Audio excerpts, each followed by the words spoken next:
Roll call, please. Ready, Emberly? Just notes.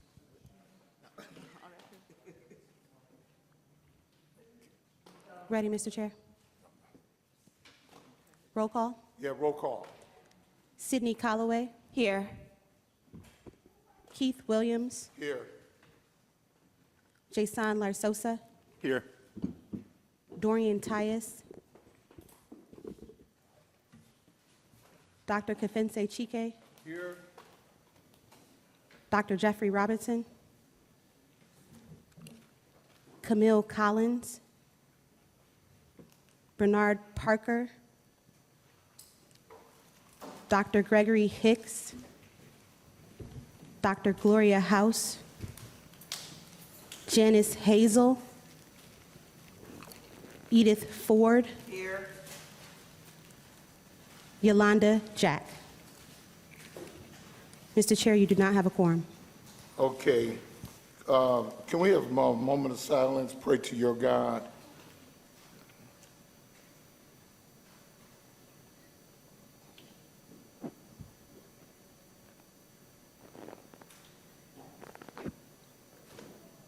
Thank you. Okay.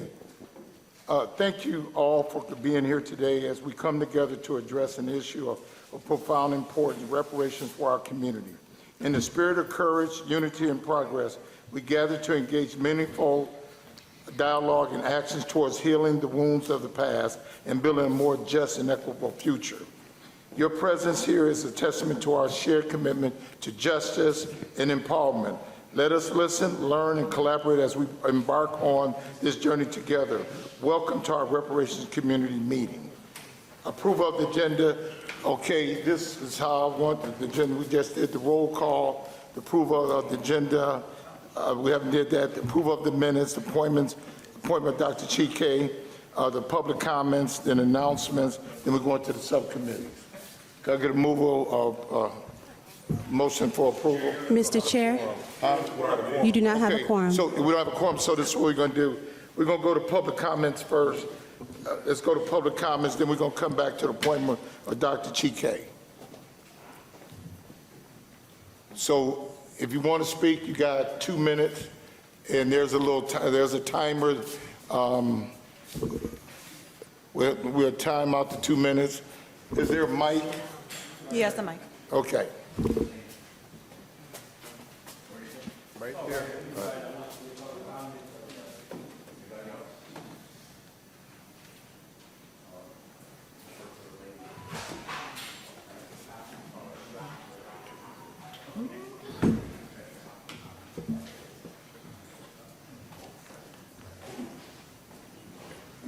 Thank you.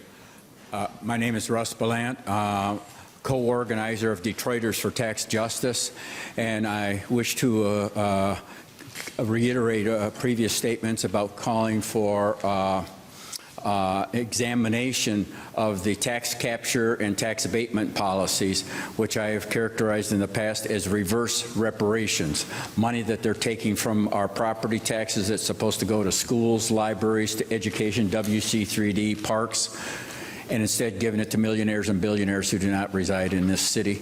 And we want to add to our concerns that the tax money is being used to subsidize an EV battery plant in a Detroit emerging residential neighborhood in the Midtown area. EV battery plants, you can look it up, they are considered hazardous environmentally, and so the city is putting $12.4 million into this project, and the state's, I've been told, is putting $25 million into it. So Detroiters are subsidizing a plant that's going to harm the health of a neighborhood.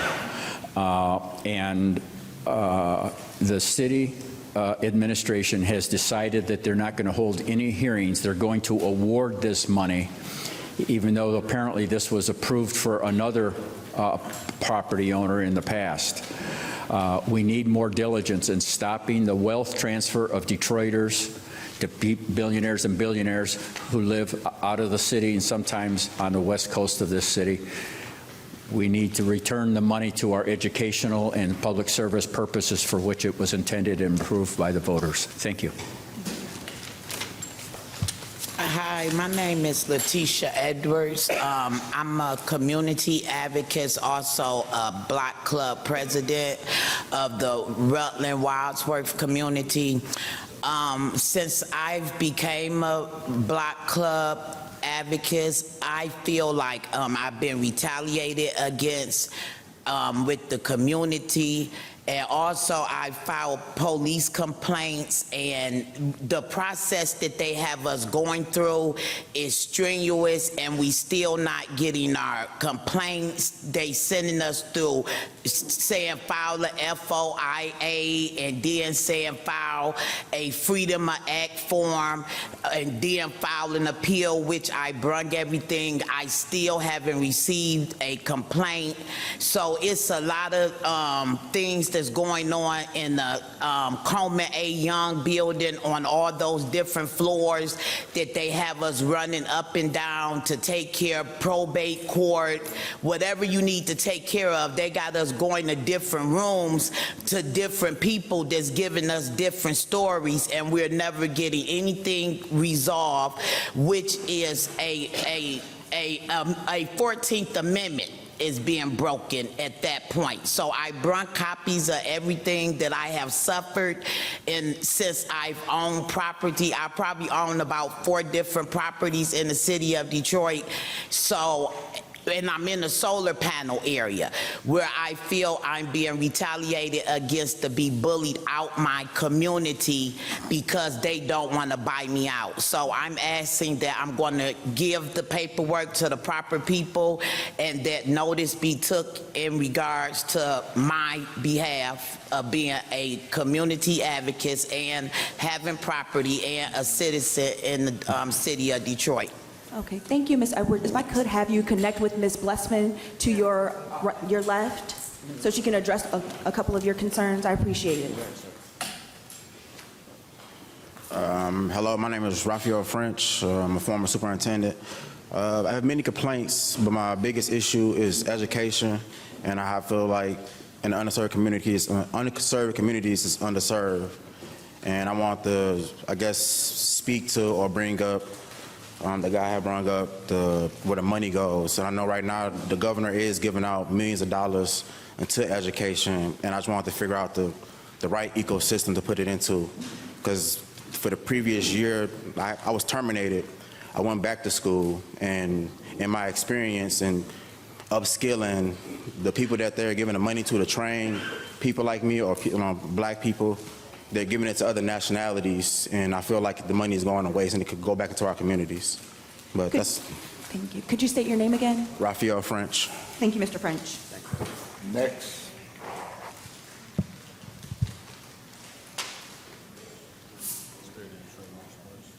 My name is Levy Morgan. I own Spirit of Detroit Motorsport, Detroit's racing team. I was the first and only Detroiter to run in the Detroit Grand Prix. I'm here to speak on technology transfer from auto racing to commercial vehicles and how it can provide jobs in the community by using hybrid upfit technology. That is that rather than a business spending $500,000 on a truck, they can now upfit their truck for, let's say, $50,000 or less. And basically, if we do a bunch of those trucks, it could be equal to 1 or more of electric trucks that most small, medium, and large business can't afford because they just paid $200,000 for their commercial vehicle. That means class 5, 6, and 7 commercial vehicles.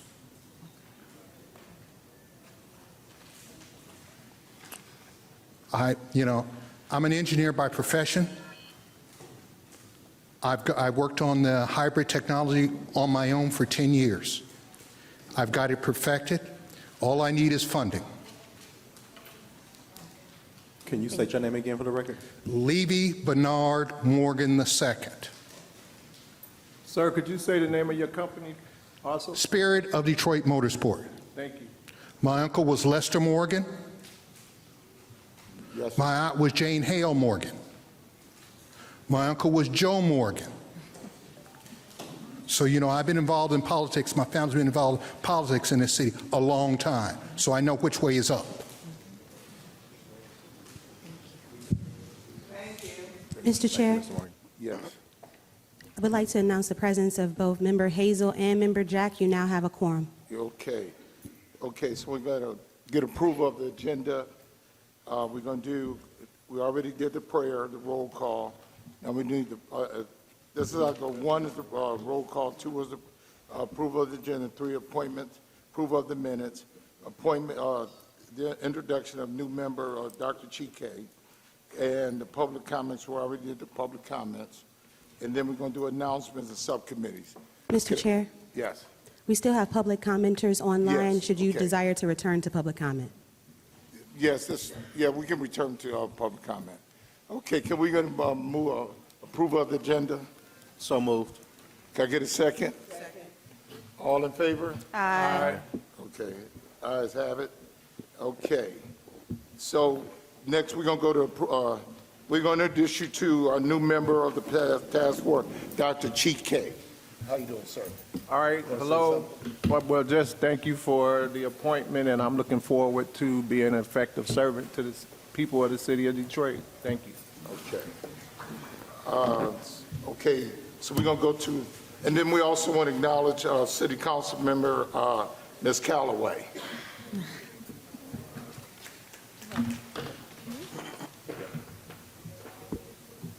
Okay. So announcements, co-chair, do you want to do status of Michigan harms in the Columbia? I know you say you want to do Columbia. Can you do the Michigan harms? Who can do U of M?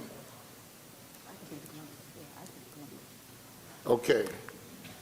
So you would have to speak to U of M. I could speak to Columbia. Well, okay. We had a meeting, was about 2 weeks ago with University of Michigan on the status of University of Michigan harms.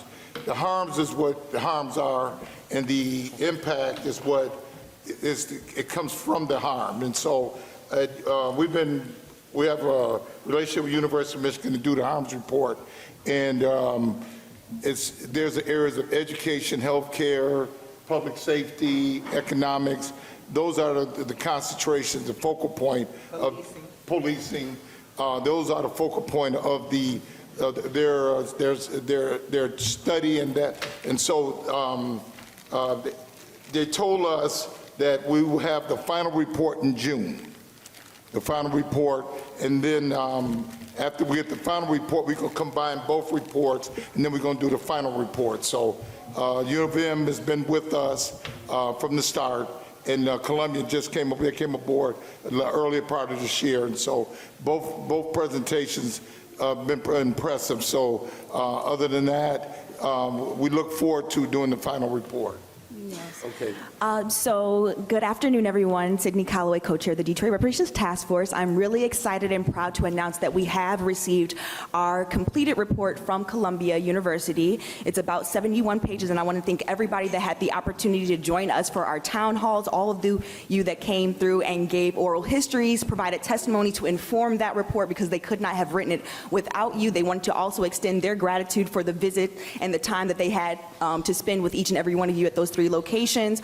So like I said, we are in the midst of kind of trying to figure out how we want to release that report, how we want to consume that report, and how we want to share that information with you because it does belong to you 100%. So in the next coming days or weeks or so, look out for perhaps an email or some type of contact to figure out how we want to get that information to you. So we have received Columbia's impact analysis addressing the 5 indicated groups of harm, and we're very excited to go over that with you. Thank you. Okay. The Treasury report, we're going to postpone the Treasury report to the next meeting. Mr. Chairman, Yes. I had a motion for that, Yes. if I may. Yes. Thank you. Good afternoon, everyone. I'm Janice Hazel, and I serve as the treasurer, among other things. So thank you, Mr. Chairman. Due to some conflicting information that Co-Chair Callaway stated at an internal reparations task force meeting on April 23, 2024, regarding unpaid invoices, the task force's ability to make copies and obtain supplies and equipment, I move to postpone until the next internal meeting the Treasurer's report in order to clarify that conflicting information and my concerns with the latest expense report dated April 19th, provided by the Office of the Chief Financial Officer from the City of Detroit's General Ledger, by scheduling a meeting with the project manager, Ms. Emberly Vick, and the necessary staff, I believe Ms. Williams from the City of Detroit Office of the Chief Financial Officer. I will be following up with Member Jason LaRosa and project manager Emberly Vick on this. Thank you. So do we need a motion? Can we get a motion to postpone the Treasury report? That is the motion. It needs to be seconded. Second. Second. Okay. Any discussion on the motion? All in favor? Aye. Okay. So we're going to go to the subcommittee reports. I chair the Finance and Economic Development. We have met 2 times, and what we are discussing how we pay for reparations.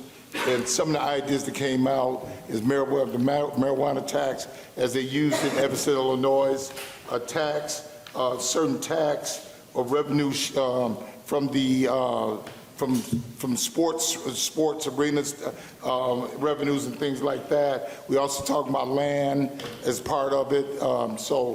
But there's much more to go with this, and we have met twice, and so now we'll give you the updated schedule next month. We're only going to meet twice a month, okay, until we get all these reports together.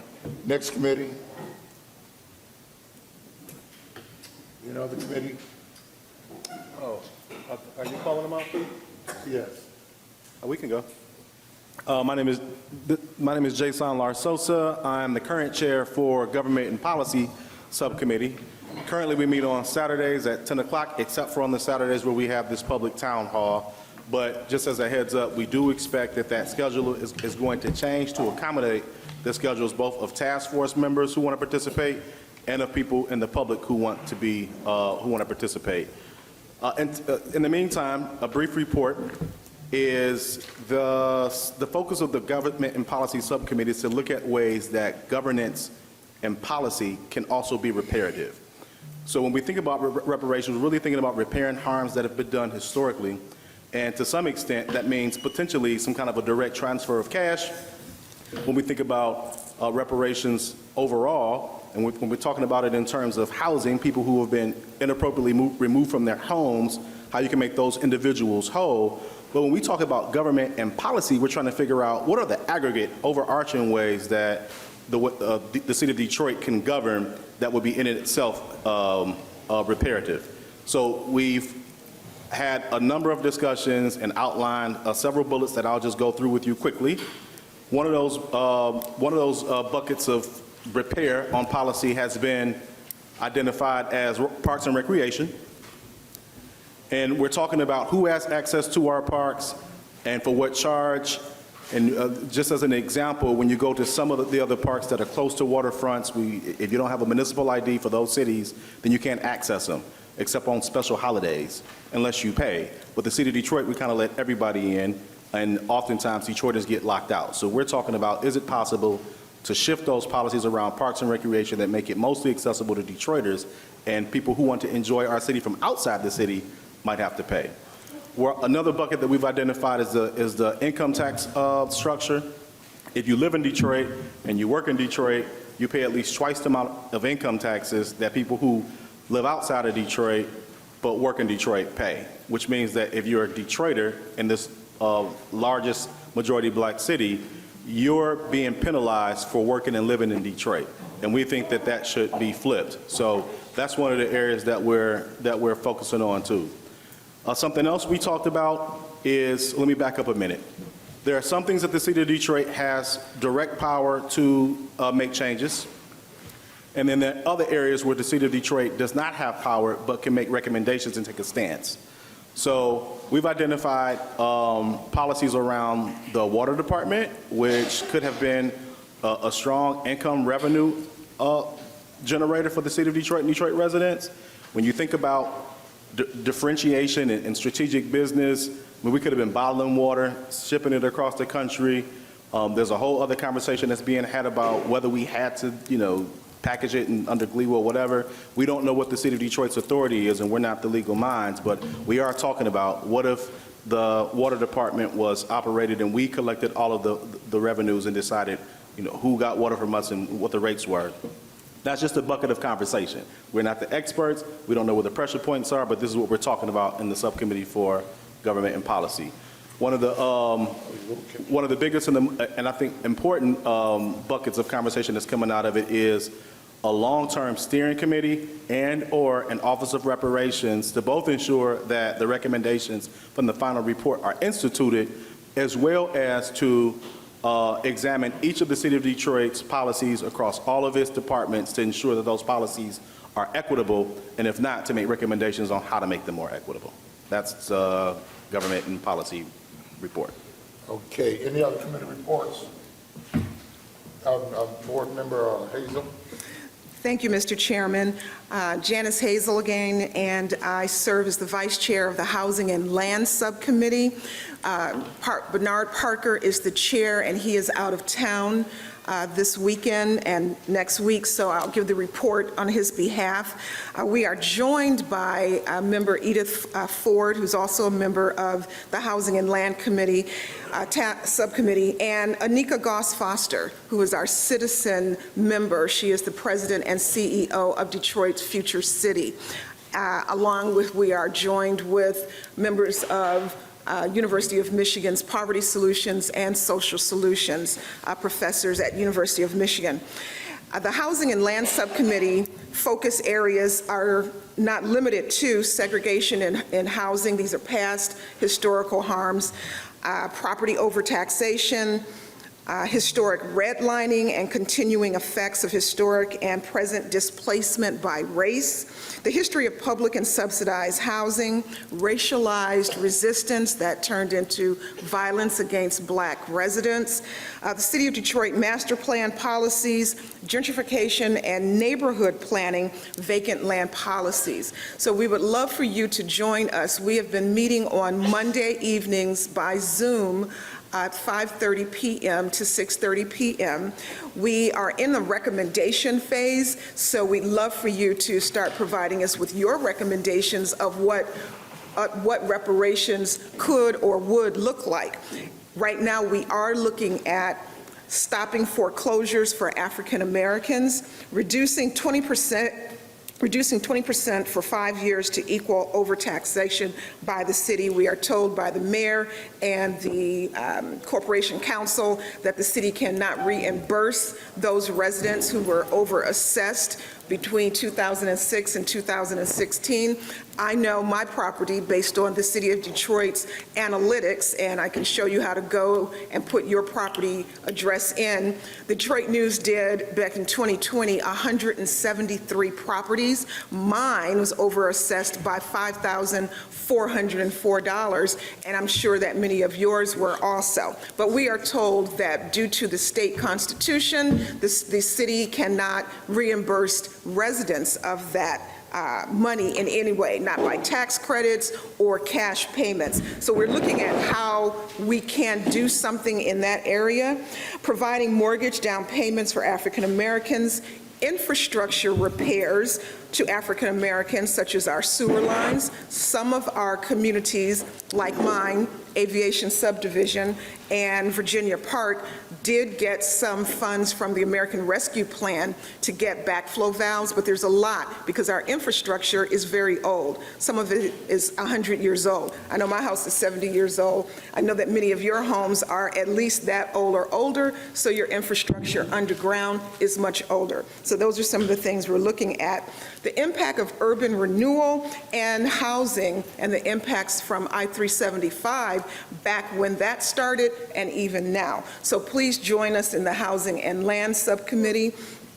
so that we can get some of your recommendations and any historical harms that happened to you and your family. And now I will turn, Mr. Chairman, if I may, to the Quality of Life Subcommittee. Yes. Okay, thank you. So the Quality of Life Subcommittee, I serve as the chair. I am joined by Camille Collins, who isn't here right now, but she is the vice chair, and Yolanda Jack, who is also a member of that committee. We've been joined by some wonderful members of Wayne State University who are PhD candidates and others. I think is Levita Davenport here.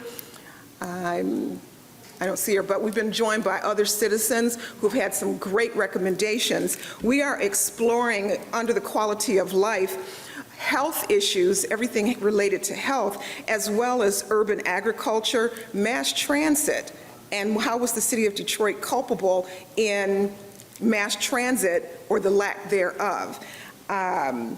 We are also looking at access to healthy food. As you know, the walkability scores, in order to even get developments in our communities, low-income housing or other senior housing, you have to have a walkability score, meaning a grocery store within 1 mile walking distance, schools, and we don't have that throughout the city. So we're looking at that. Access to clean water, as well as access and other mobility issues.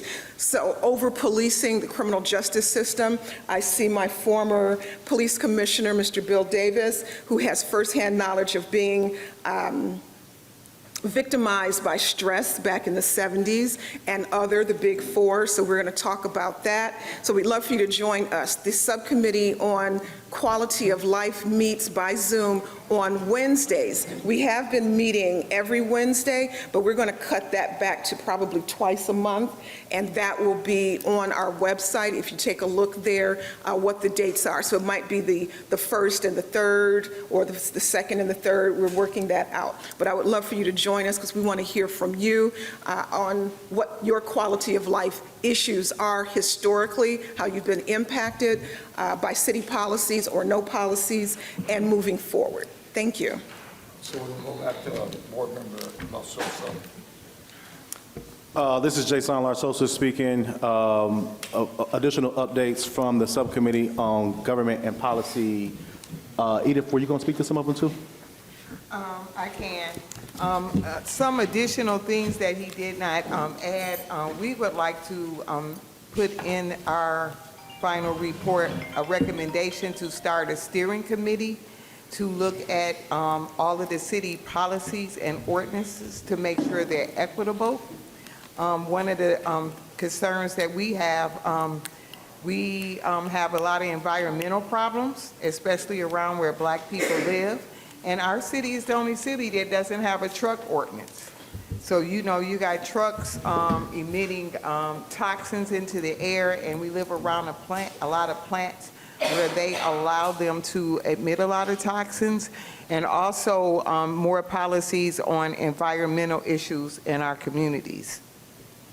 Through the chair, and yes. we also didn't mention discussions around, and I think there's some overlap from committee to committee, so it's great for us to kind of have these share-outs around criminal justice and the need for reform, and the 3 prongs around criminal justice reform being policing, prosecution, and penalty. You really can't talk about reparations and the need for repair without talking about mass incarceration and the impact of the war on drugs that has had politically and economically on Black folks in particular. If you take one person as by way of an example who serves 10 years in the Department of Correction here in Michigan, it's about $500,000 in lifetime earnings that's lost through that one individual being gone. It's 10 years that he's not paying into a mortgage, a 401k, college for his kids, probably for something, serving time for something that shouldn't have been a crime in the first place. And so we have to look at those 3 prongs. And then we look at the impact to the entire community. 2020 was a census year. Every person counted in the census represents about $18,000 over 10 years. At the time of the census, there were about 8,000 people in the Michigan Department of Corrections alone who were not counted here at home. They were counted elsewhere, and that was $144 million that Detroit lost during the 2020 census for people who were in the Michigan Department of Corrections alone. Not talking about people who are in the county jails or in federal prisons or in prisons out of state. So we're looking deeply too at the impact that criminal justice reform can have reparative. How do we make those individuals whole? How do we make the community at a whole at a higher level? Also, in the finance committee, I forgot to mention, we're going to be going after the banks, the insurance companies, the mortgage companies and folks like that who had caused havoc on our communities. So I just want to let you know about that too. Also, I want to acknowledge former board member Anita Bell. Okay. So we're going to go, is there any more committee reports? Any more committee reports? Okay. Mr. Chairman, if I might? Yes. I'm not sure if it was stated, but I got a call before arriving here from member Gregory Hicks. He's at the hospital with his brother, so he's not going to be able to make it. Yes. Okay. Okay. We're going to go back to public comments. You got 2 minutes. If you want to, he's got the mic. If you can come up to the front.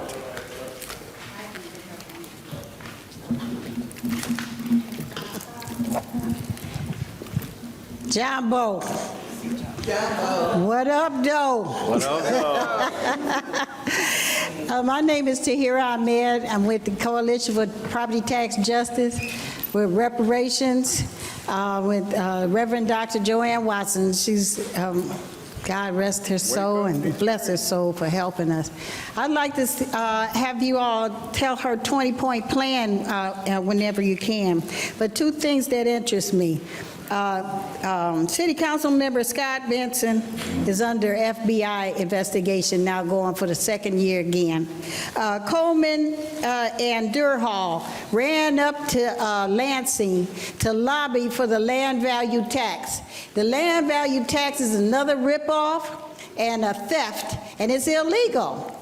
So they're lobbying for the state to change the Constitution to allow for it to be on the ballot. So why didn't they go up there to lobby for the state to change the Constitution so we can get paid back our $600 million and 100,000 homes that were illegally foreclosed and then we were illegally taxed? They're so busy doing the mayor's bidding that they not doing our bidding. Go up there and lobby for the Michigan to change the state constitution so we can get paid instead of lobbying for them to change the state constitution for the land value tax. The final thing is we want our money and we want it now. And we want to be able to repatriate. Some of us don't want to stay here in America because we always trying to get help from America, the criminal that has us here, and asking the criminal to put himself in jail and pay us back.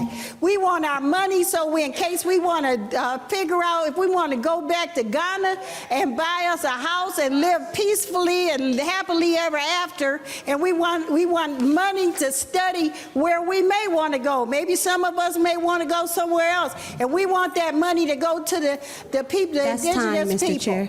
the indigenous people that allow us to come back. Please be mindful of the time. Thank you, Sister Tahara. Yeah. All right. Hello, everybody. Anita Bell, female co-chair of the Detroit chapter of NCOBRA and president of the Reparations Labor Union. NCOBRA Detroit will have a meeting tomorrow, and you're all welcome to come to it, see me, or look on Eventbrite for the virtual meeting, and the in-person will be at Cuzzo's on Livernois. As to the comment that the great, all right, I won't do that to her because I'm watching the time. Yes, one of the recommendations is change the state constitution. We can't be reimbursed, but Michigan is only one of 3 states that can take your money and not reimburse you. If it's a constitutional issue, let's change it. That's the recommendation, and I yield. Hello, my name is Kim Jarman. I'm a 30-year resident of Detroit. I'm a member of the TULC, Trade Union Leadership Council. Joanne Watson was a mentor of mine. She introduced me to Mr. Ron Daniels that had one of the first reparation meetings in Washington. And I'm here because, and I also have an organization, Black Kids United, Cultural Development Center, where I write business plans for the youth to build up the community through their own ideas. And my question is, while the city is being sold out, you know, and the rent's going up, the lease is going up, the government's giving a $25,000 grant to homeowners, to families and citizens. Why wouldn't we be paying off some of our credit? I haven't seen this many young and old people going back to school, getting a trade, but then they can't get any of the housing because their credit's bad. We got prisoners coming out of jail, and they don't have any homes. And we got $25,000 grant that they could get, and no one's helping us with that. And also, if the Jews can get $50,000 to go back to their home country, and their grants must be excellent. I'm also a grant writer under Mr. Truman Hudson. I graduated from the Wayne State Community College, and I also signed up for your program. Nobody called me. I signed up when you had a couple of openings. So I'm just wondering, what are we really going to do? By the time we get all this through, they're going to be the bought up our city. They're buying it through property companies where they keep it for 5 years and it's empty. But you know, we need help. We're working hard, young people, old people, and people getting out of jail, working for the Skills for Life, which is booty, but they're working and they're trying to get it going. And then they get there and they can't get no housing. And then they still want to sell us back the houses they stole from the people. So I'm feeling that, you know, maybe we get some volunteers to help you out. I'm sure there's a lot of us in here that really need to get it moving before they sell the whole city out. Tell the truth. Thank you. Good afternoon. My name is Portia Edwards. I am representing the Detroit Grassroots Coalition as the co-founder of that grassroots organization. I am here to strongly and strictly advocate for Black Americans, those that are from this soil, okay? There's a gentleman here who has a flag on his arm representing Black American pride. That is who we are. We would not have this discussion if it wasn't for Black Americans. And when we're talking about historical harms, let's focus on those from the very beginning. It is time for us to do our homework, my people. It's time for you to trace your lineage. Lineage matters, okay? That is who you are. You are to trace your lineage from one belly button that's yours to the other belly button, and you keep going and you keep going as far as you can. This is not about tethering on to the harms of Black Americans. If you are first generation, second generation, third generation, you're not a Black American, okay? You cannot be born into an ethnicity, and we are a specific lineage of people who have a specific lineage of harms that must be addressed, okay? I want to touch on the subcommittee reports. Tired. Very tired and insufficient.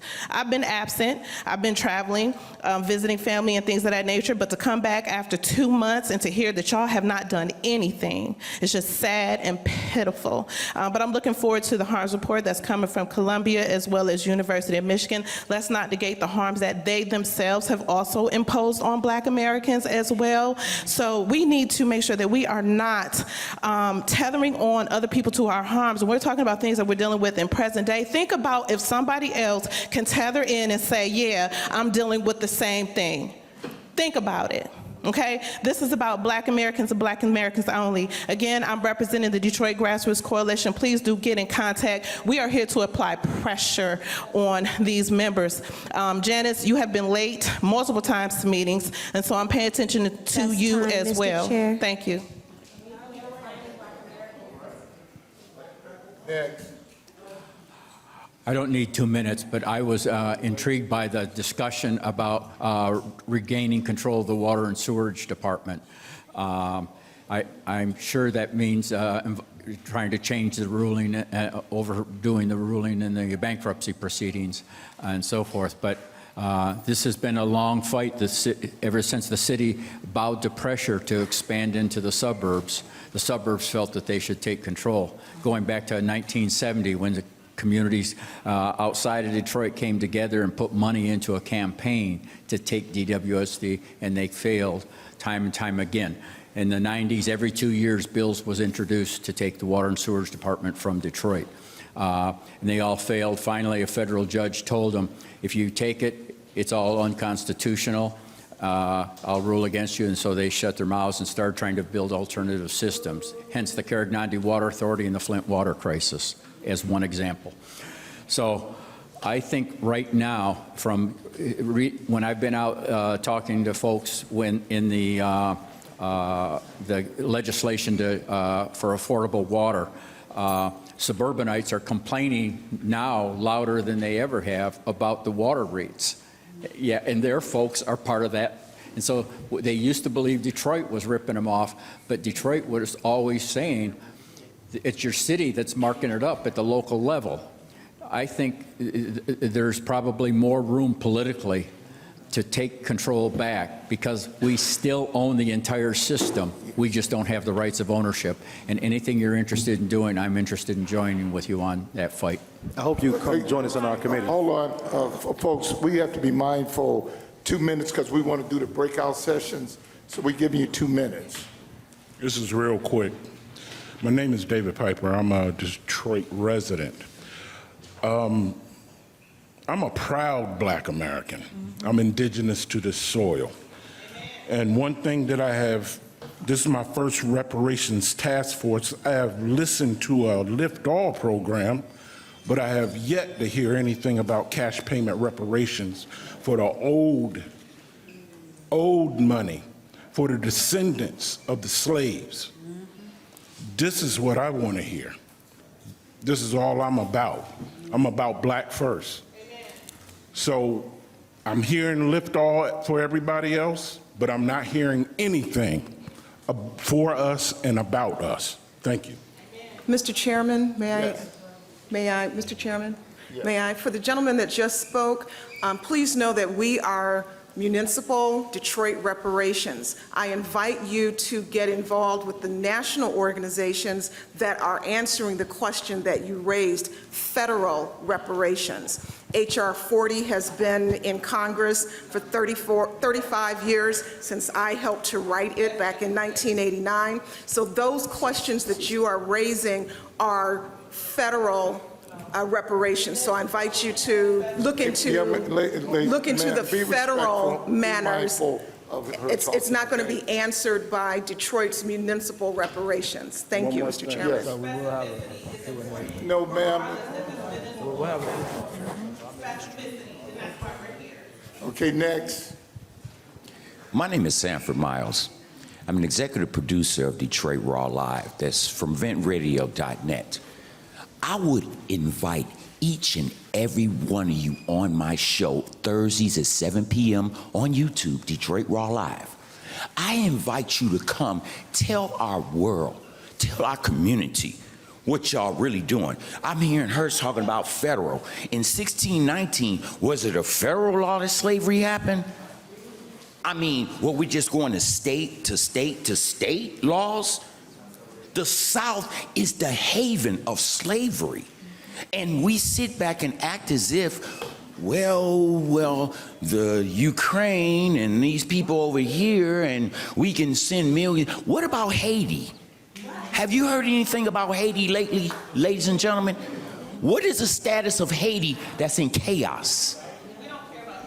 Oh, why? We don't have no resources? But we gave you slavery. We gave you free labor for free. My grandson is 11 years old, and he knows that Americans, Black, worked for free. When if I asked him right now, and he was here if he wasn't in Ohio, I said, tell me, what do you know about slavery? You know what he'd say? We worked for free. Now, I don't care what anybody else thinks about it. You can get on my show, because I got 2 minutes here. But I got hours, maybe 2, for you. Detroit Raw Live on YouTube. You check me out, and every one of you can come and see me, and I will address what you're addressing. Because what we doing here is a we shall overcome moment. See, we ain't stopping colleges. We ain't stopping freeways. We ain't blocking bridges. Hey, here's one for you. Let's say every Black American just say we ain't gonna work for a whole week. 2 minutes, sir. What would America do? That's time, Mr. Chair. It would shut down. Don't spend money for Detroit a Raw month. Live. 2 minutes. Next. Good afternoon. My name is Leslie Piper, and this is my first meeting, so I'm very excited to be here. I would be looking forward to, as a homeowner here in Detroit, I would love for the task force to maybe bring up certain grants that are easily accessible so we can fix our houses up and update it. That would be my interest, and free. Thank you. Thank you. Next. Okay, good afternoon. My name is Tyler Musgrave. I'm a Black American on my father's side, Jamaican on my mother's side. I actually do research on reparations at U of M. I'm a graduate student there. I'm also going to be a mayoral fellow at the City of Detroit for the Innovation and Technology Department. I guess I'm here to kind of bring forth to the committee around, there's a booming technology sector happening here in Detroit, and I'm finding quickly by attending some of the meetings like today, there's a Black Tech Saturday. It's a beautiful event. I don't know if folks have been to it, but I'm concerned because there's a lot of recreation of harm that is taking place in the city in terms of, I think recently there was a $1 million grant that was given to a company here in Detroit to put up cameras in the grocery stores and convenience stores to surveillance the communities. We can already, on the baseline, say it's problematic, right? I'm also, during my time at the Department of Innovation, I'm going to be working with the digital divide in digital literacy, particularly with the 60 years and older age group. And so I guess I'm just coming here to talk to you all in the committee because I think there's a lot of intersection with reparations as well as like the technology sector that is coming forth here in Detroit. So I just want you all to put that on your radar because, yeah, there's a lot of things that are going to be popping off here in the city very soon. All right, thank you. Thank you. Tyler, but I didn't get the last name. Tyler? Okay. Okay, next. Musgrave. Next. Good afternoon. First thing I want to say, I appreciate City Council extending the time for this Reparation Task Force to understand the importance of it. Secondly, I appreciate Dr. Chike in this interview and his perspective there in Detroit repair. And I think it's important that we understand Detroit reparations mean issues that pertain to Detroit and the repairing of Detroit citizens. I could start with a lot of our Detroiters migrated or came up north during the 1930s, 40s for manufacturing jobs. They participated in World War II. Majority of those residents were direct descendants of slavery. They lacked skills, they lacked education, they lacked a lot of other things necessary for them to survive on their own.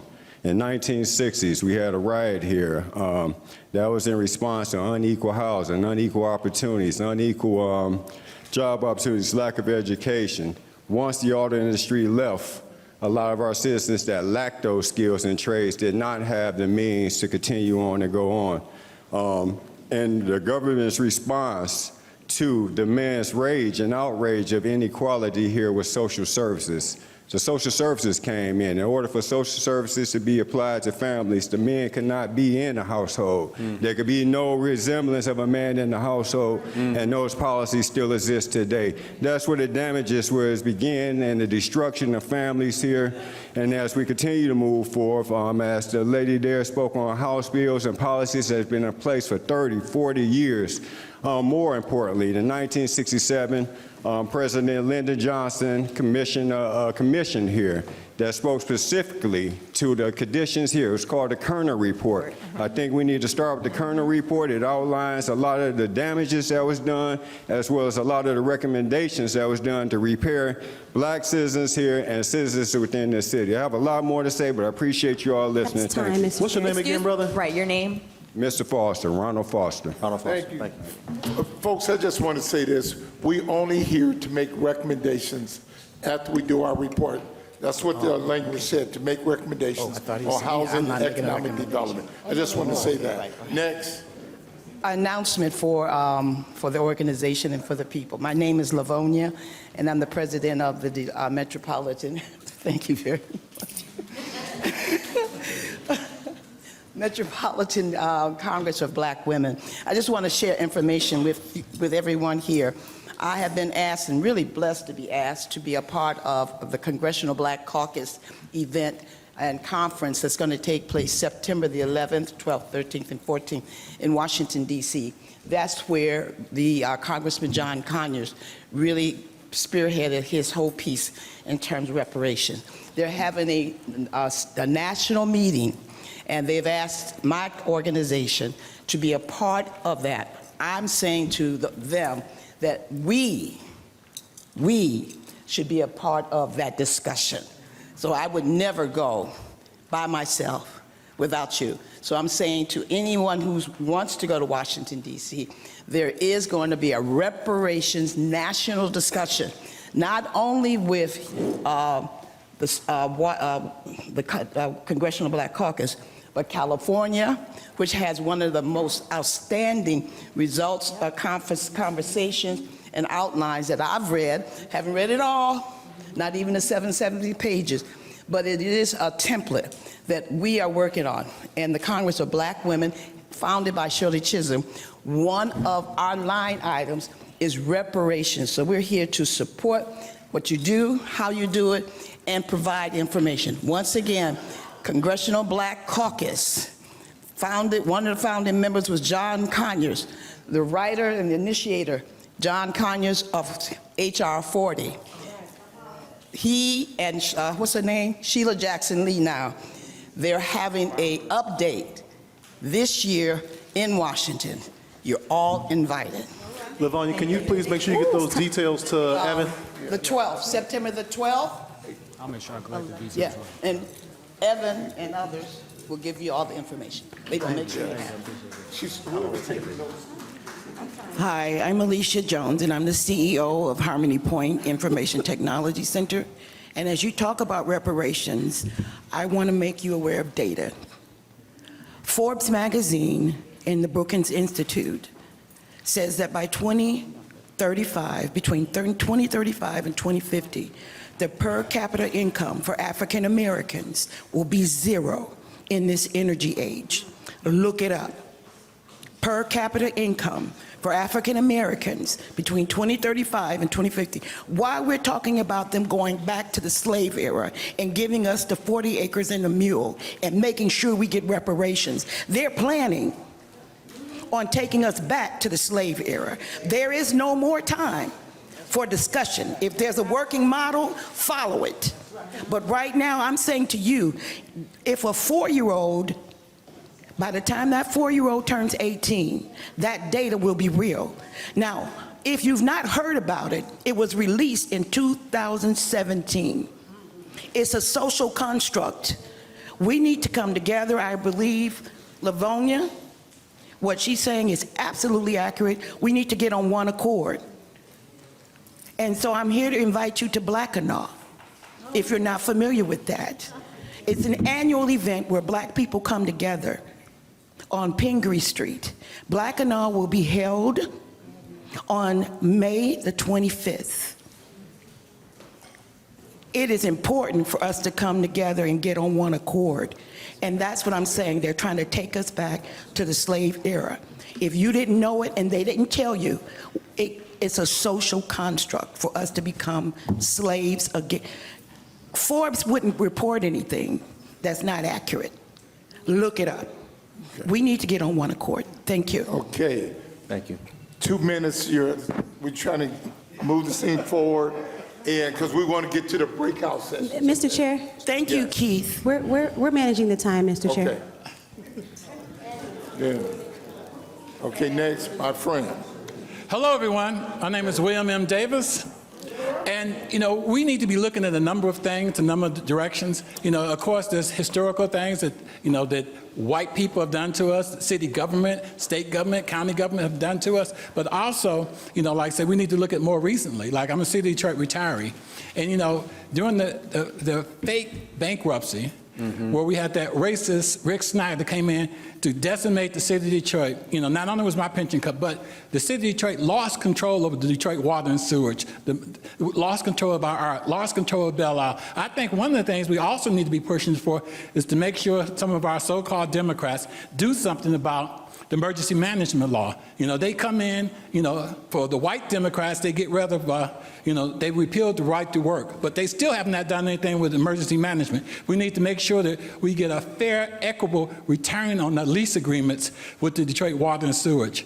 They should be paying us $215 million a year. If they did that, our whole economic opportunities would increase. We could do a number of things, but we have to have the will and the stamina to stand up and push our issues. Far too often, we want to just cow down and be willing to let some white people, I know it might sound racist, but I'm not, let some white people just give us a few pennies and let us just go away. We need to stand up and demand more. Thank you. Thank you. So after the handsome young man in the back, public, we're going to cut off public comments.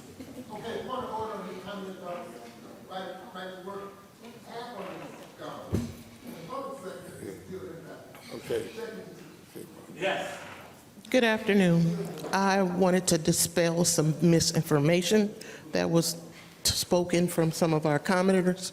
Number one, the social services does not deny a male to be in the house. I am a caseworker for the state of Michigan. Actually, if you report that the male is in the house, we do not go after them for child support. So that's a disinformation that was spoken.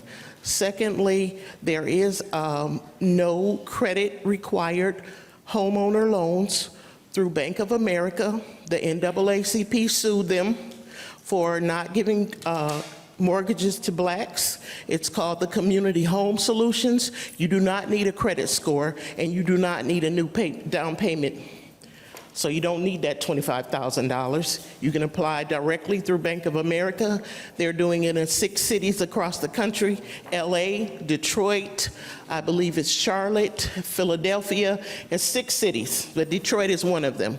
So you guys need to take advantage of that ASAP. The only problem that I have with that is that they allow other non-black people to apply. So that's another issue, but again, that's a nationwide issue. It's not just sticking here to Detroit. And I want to beg all of my community members to please stay on task. This is strictly about Detroit and the harm that has been done to Detroiters. It's not about slavery. It's not about anything else but the harm that has been done to Detroiters. So we're spinning our wheels, wasting our time, discussing other things that are not going to be impacted here through this committee. So we need to stay focused and stay on task, and like you said, stick together and not be fighting against one another. Thank you. Can you say your name? I think I missed it. Thank you. My name is Kimberly Canty. Mr. Canty. Okay. Mr. Canty, yeah. Just got two more. Two more, okay. Good afternoon, Chairman. Good afternoon to this committee. My name is James Beasley. I'm a resident of the city of Detroit, lifelong Detroiter. My comments I like to focus in on is the state of our education program. Because if we're going to talk about reparations with education is the lowest hanging fruit that we have on our tree. First of all, we need to realize what's going on now with our education. I represent a group of research educators from the 2 Sigma Research Group. We look at the numbers, and the numbers tell us exactly what's going on. And if we look at ever since M-STEP was put in Michigan here, on average, we have been losing 3 school years per year. So in essence, we're moonwalking. We're going backwards academically. If you look at where we've been from a slavery standpoint, when slavery was, when the Emancipation Proclamation was written, it was against the law to teach a slave to learn how to read. And so we started from 0 at that particular point. So when you start to take a look at broken promises that the United States has made to us, when you look at Reconstruction lasted 17 years, and they broke the promise. After that came Jim Crow. So that meant that we had our own institutions, and with our own institutions, us teaching each other, by the time we got to 1964 with the Coleman Report, we had closed the achievement gap in terms of black-white education achievement to 1 standard deviation. That was back in 1964. Since 1964 up until now, because we're moving too fast, that number has expanded. Now the achievement gap is now over 10 standard deviations. It's gotten worse by a factor of 10. So we got to ask ourselves, what's going on? When we take a look at the school system that we have going on now, we've got a superintendent in place that the school board doesn't even come before the people and say, we're going to be reviewing his contract. What happens? He's got his contract renewed twice. And both times when he did it, they went in closed doors, in closed session. I used to be chairman of the Cable Commission in the city of Detroit. Only two reasons you can... That's time, Mr. Chair. Okay, only two reasons you can go behind, that's personnel and legal. But I'm willing to offer our resources to this committee so you can have the numbers to work for. Okay, this is the last. Thank you.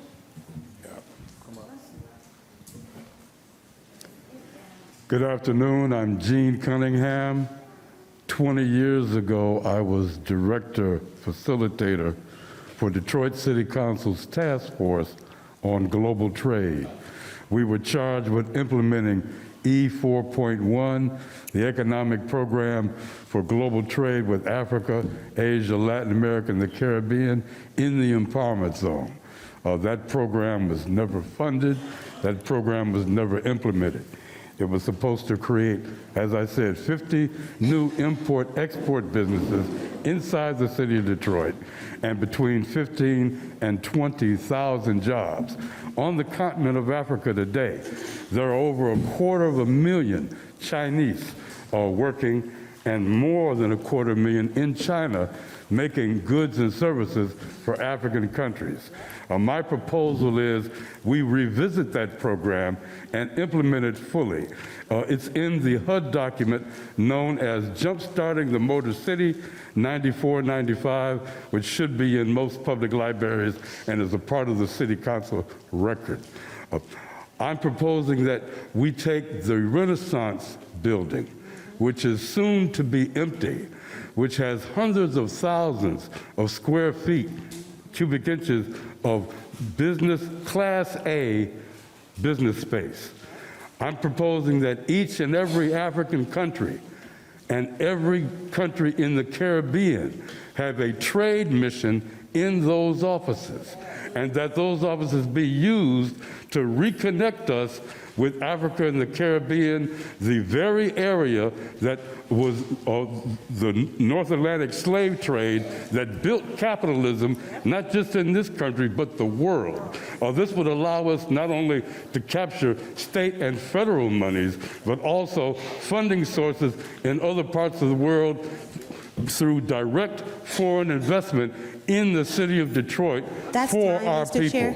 I'm proposing that this be done immediately. Remember, the commercial space in the Renaissance Center, there is no better use for it. Otherwise, the building will have to be demolished.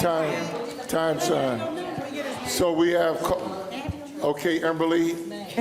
Mr. Chair, yes. We have 3 hands raised online. Our first hand is one of the coldest.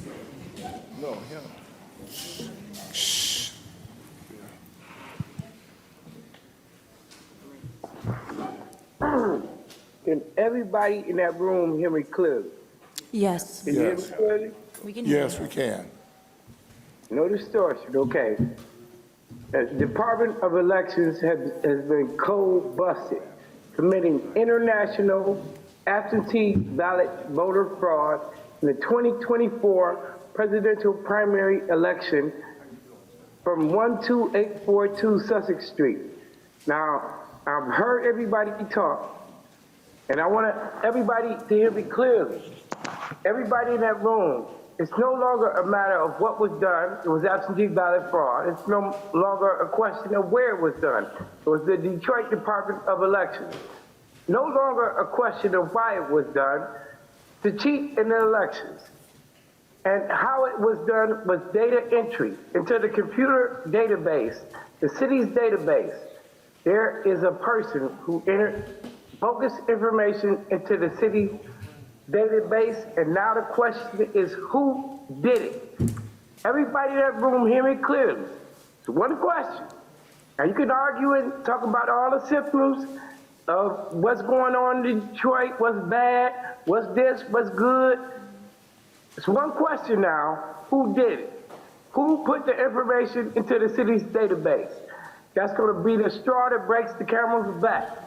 All the symptoms that you're complaining about can be traced to one thing: the election of Detroit officials. Every elected position in the city of Detroit is now highly suspect, highly suspect and in question, because they're cheating at the Department of Elections. And those that don't know me, I see Russ is in the room, I see Mr. Foster is in the room, I see Mr. Davis is in the room. These are people that know me. My name is Rue. I simply go by Rue. Got a whole bunch of monikers, but we got one question that everybody in this city needs to ask now. Who put the information into the city's database? Our next hand is Cecily McClellan.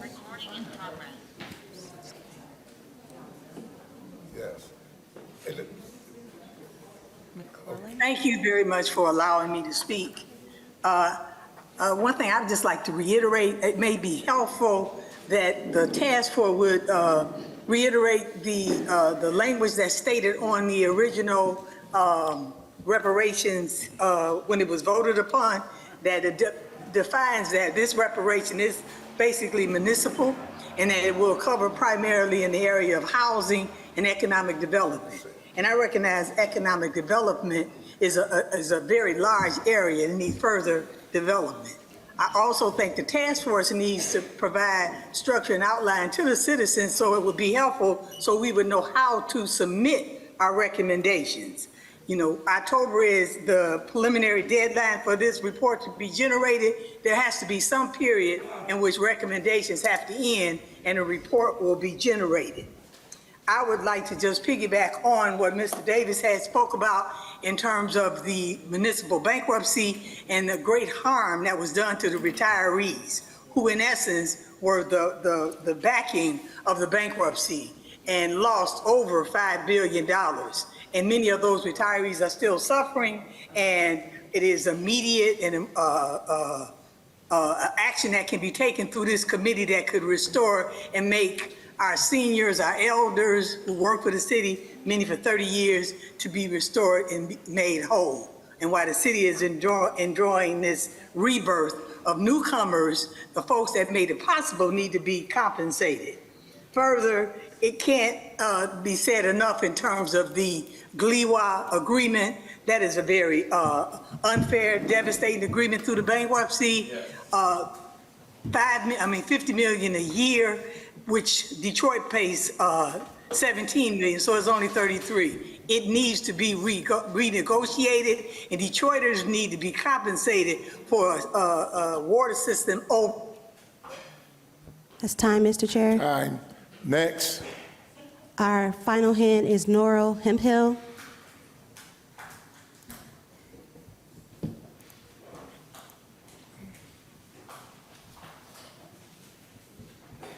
Good afternoon. My name is Norrell Hemphill, attorney Norrell Hemphill, and I'll just continue to go where Mama Cecily was speaking, which is a speaker before us, Miss Cecily McClellan. She was speaking about reparations, and if we were equitably compensated for the Detroit Water and Sewage Department, that we would get about $215 million per year for an equitable payment of the Detroit Water and Sewage Department from GLIWA. And I have a quick question, if you could please, the Reparations Task Force Committee, answer this after my public comment, because I was unable to hear the first part of the meeting. Has the Reparations Task Force been extended? If so, until when? And what are the parameters of that? As Ms. McClellan spoke before, we do need a direct end date of when public comment and public input ends, and when the process for writing the report is going on, and also when that report will be done. So we do need a clear process, clear parameters, so that the public can properly give input and properly participate. Also, I appreciate that this is a meeting where the public is actually able to give input and to have comments. Those of us who are viewing online, However, we need to please ensure in future meetings that we are able to, number one, hear, and number two, we are able to participate in public comment, those who are not able to attend the meeting. It is imperative that the public, that the residents of Detroit, those of us who cannot come to meetings, I'm usually at the meetings in person, but sometimes obviously things happen and there are other people who cannot make it out, that we are able to participate, we're able to hear what's going on, and we are able to give comment. Thank you. Okay, thank you. Okay, unfinished business. Next item, unfinished business. There's no unfinished business. New business. We're going to go to Board Member Rosa. I think the only thing, Mr. Chair, this is Jason speaking. The only thing that we have under new business is the breakout sessions, and this is an opportunity for folks who want to participate in the subcommittees. Here's an opportunity for you to learn a little bit more about what it is that we're talking about, to start sharing your recommendations so we can start integrating those ideas to the extent possible into what we're thinking about. So I don't know if we've got prearranged rooms outside already. Oh, the table's already set up on the other side. Can we, Mr. Chair, can we get a quick roll call of what subcommittees are present so that people know what their choices are? They're all here. Oh, okay. All right. Okay. Can I get a motion to adjourn? Mr. Chair? Yes. The intent is that the breakout sessions will be carried out until 4 o'clock, and at 4 o'clock you would adjourn. Okay, thank you. Okay. If you want to get... Yeah, we're physically moving. We're physically moving into the other room so we can have face-to-face dialogue. Oh, we gonna talk today, y'all. We gonna talk today, y'all. On the other side. Thank you, All right, everyone. we are wrapping up the subcommittees. We are wrapping up the subcommittees. I'm trying to wrap up. Okay, is this a cell phone? I can text. Yeah, I'm trying to roll it. We make need a quorum. motion. We got a quorum to close it out. Yeah, subcommittees, could you please come in? Chairpersons of the subcommittees or members of this board, can we come in so we can close this out? So to wrap up this activity, as I hand it back to the chair, thank you for your participation in these breakouts and the subcommittees. I hope that you found it a meaningful experience. Some of the questions were around what the next steps are, how do people become sustainably involved. I don't know that we had answers to those questions as we came into it, but now those are questions that we know we have to have figured out. Look for us to be following up with you as committee chairs, or it'll probably be Evan or somebody on personnel. And we'll try to make sense of what is both meaningful and manageable for people who want to participate long term. We'll make sure that you get a good, clear orientation of what the expectations are, and we'll try our best to set subcommittees based on what accommodates people's schedules. Okay. Handing it back over to you, Mr. Chair. So, folks, it's a wonderful day, but I tell you this, we have to heal. We can't go any further until we heal with inside and heal with each other. God bless everybody. Can we move for adjournment? So moved. Second. Okay, it's been properly moved and support. All in favor? Aye. Everybody have a wonderful weekend. All right.